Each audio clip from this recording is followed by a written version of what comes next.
What's going on, guys? Joe Potch here, and welcome to another story time. I haven't done one in a while, but today is kind of an interesting one. Today I'm going to tell you the story of how I flipped a golf cart when I was younger, bit through my lip, and it was just a big bloody mess. So the time I flipped a golf cart and hurt my dad and myself at a golfing course. There we go. I was about to say at a golf cart. That's not a place.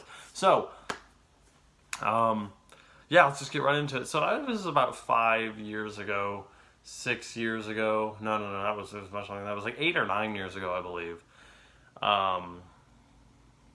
So I was kind of young, and I'm 20 right now, so you can imagine. So I might have been 11. I think I was 11, nearing 12, honestly, if I remember correctly. But we were at this golf course in Danville, and we were driving around, and I went with my dad that day. And you're not supposed to let the kids drive the golf cart. I think you're supposed to be 18 or have a driver's license, or I don't know. But I think if you don't have a driver's license, you just have to be 18 or something. I don't know. I don't know the rules for that, so I don't want to assume.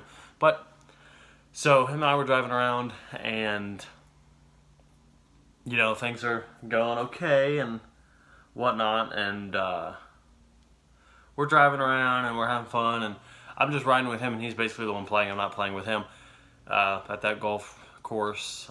He's playing, and all the holes are going fine and whatnot, and we keep going, and he lets me drive a little, and that's fine.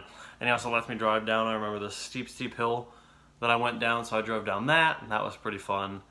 And I was just driving around, and he was playing, and then how it happened was we eventually got to a hole. We were driving up, and we saw people on the hole that we were going to. So golf courtesies, you don't obviously you do not play at that hole that they're playing on. You wait, and you just be courteous. So we had to wait, and yeah, so we had to wait, and my dad's like, while we're waiting, why don't we just go look for some golf balls to pick up in the woods, because you can find golf balls in the woods, take them home and whatnot. So I said, okay. So he said, all right, I'll let you drive. So I drove down. So we turned around, and we were driving down the kind of steep, not really super steep, but just a downhill golf trail that you can drive your golf cart on. And so I start driving down it, and he's looking slowly and whatnot, and he's like, all right, why don't you stop right here? And he kind of points, and so I hit the brakes. The problem was I did not use the brakes. I really think they should change the design, because it's poorly designed, and it's what caused the accident. The problem wasn't the brakes. The problem was that the emergency brake is on the brake. So imagine I'm just using this as an example. Imagine this square is the brake pedal. Well, a tiny little square in the corner of the golf cart brake, so this is the brake pedal. Imagine a little square in the corner, right like this, is the emergency brake. So if you got to press the brake pedal and don't hit the emergency brake, because the emergency brake locks the golf cart. It locks it completely. It's not like a car brake where you pull the emergency brake and it gradually slows. This you hit and it stops the tires. It stops the golf cart altogether. Now it's not used for that, for an emergency stop, because if you use it when you're going like 20 miles an hour, you're going to flip the golf cart, which is what happened.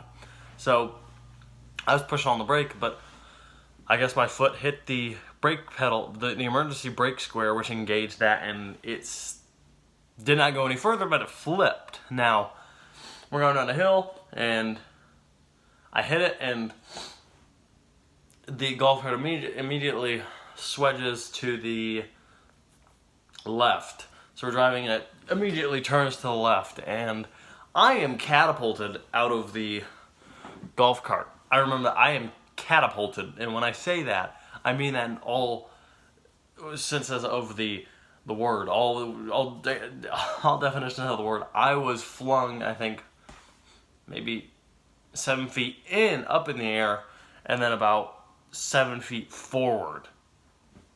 And I had sandals on, which is not something you want to wear at a golf course. You should always wear the proper attire and whatnot. But I had sandals on, and that was a bad idea because I cut up my feet and my knees. But I busted my lip really bad. and I didn't really bust it and land on my face so much as I did, but I bit through my lip. From the inside, I bit through, and I bit through the other side. A hole in my lip. The worst injury I think I've ever had. I don't know if you can see it. This scar right here.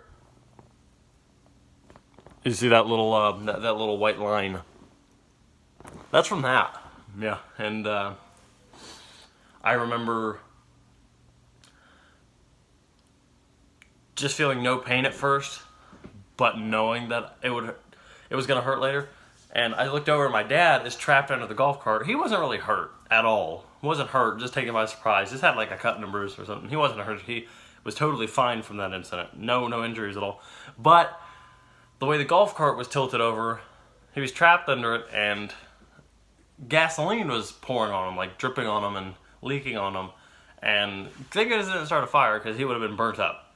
And so he's like, "Can you help get this golf cart off me?" And it wasn't on him. He was just trapped under it and couldn't really get out. It wasn't. So I don't know. It's hard to explain. It wasn't touching him anyway, but he was trapped under it. So what I did was I lifted up the golf cart. I didn't like lift the whole thing up over my head or anything, because that's a ridiculous feat of strength. I probably deadlifted about 300 pounds in an instant, and it was like flight or fight, like adrenaline, because I was like, "Oh, this is serious." Like, he has gas running on him. This is pretty serious. So I just lifted up the front end, and the front end of the golf cart, believe me, on the ground is heavy. And I'm doing this as like 11, 12 years old. Crazy. So I lifted up just enough for him to crawl out, and then we lifted it back up, and the golf cart wasn't damaged, I don't believe. But we stopped golfing that day. We had to go home because I was wearing a white shirt, I remember that, and I had blood just all down the front from my lip. My lip was just streaming and dripping blood.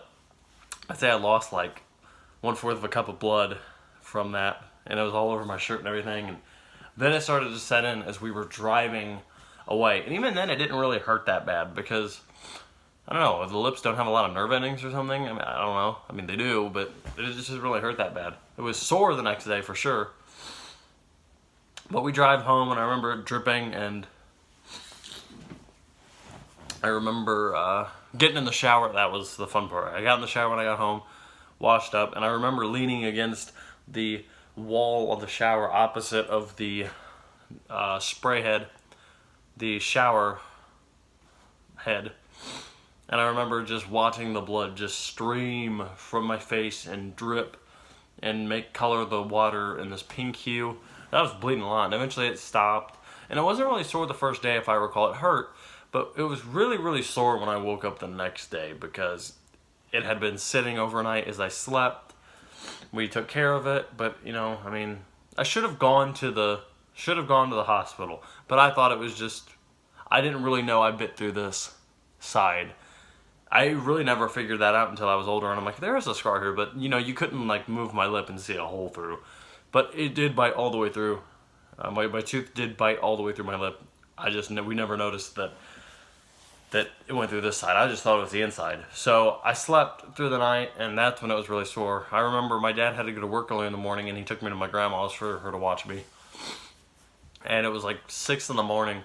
We were driving, and it just throbbed and ached, and really not fun to deal with. And so we went and got a sweet tea from McDonald's. I'll never forget that. I got a sweet tea from McDonald's, and imagine your lip being busted up and absolutely just grossly injured, and trying to sip from a McDonald's sweet tea or a straw. You really take for granted your bodily functions when you get injured, and you see it, how you function. So I had to sip from like the side. I had to do this weird like donkey lipping thing, and it was not fun, because you couldn't suck from a straw. I could barely eat just because of the pain, and I think within like a month it was mostly healed with no pain left besides feeling a noticeable bump, which I really can't feel now. I think I can, but that just might be part of my gum tissue, my lip tissue, internal lip tissues. So yeah, not fun by any stretch of the imagination, and kind of fun to honestly watch the blood drift out and stuff. It felt like I was in a movie, you know, like, oh, I'm all bloody and stuff, but if you're ever driving a golf cart, make sure you do not make sure your foot does not engage the emergency brake or the park brake. No, it's the park, not an emergency brake. It's the park brake. That's. Hopefully you're watching through the whole video, because I just realized it's park brake. You hit it on hills and stuff. You engage it, and it keeps the cart from rolling backwards or rolling. It's park brake. So I hit the park brake, and that's what flipped it, because it stops the golf cart instantly, because it's meant to prevent it from rolling and whatnot when you park it on a big hill or whatnot. So that was that video, and that was that journey, and that was that experience, and that hurt. I tell you, that hurt, but you know, I'm fine now. So I hope you guys enjoyed this story time. Let me know if you did. Please like, comment, share, subscribe. I will see you guys in the next video. If you want to check out more videos like this, go to my playlist section and click on the Storytime series that I have, which this video is going to be in that playlist collection as well. And I have a whole bunch of other videos. Be sure to subscribe so you can stay tuned with all things me. And I will see you guys in the next video. Bye-bye.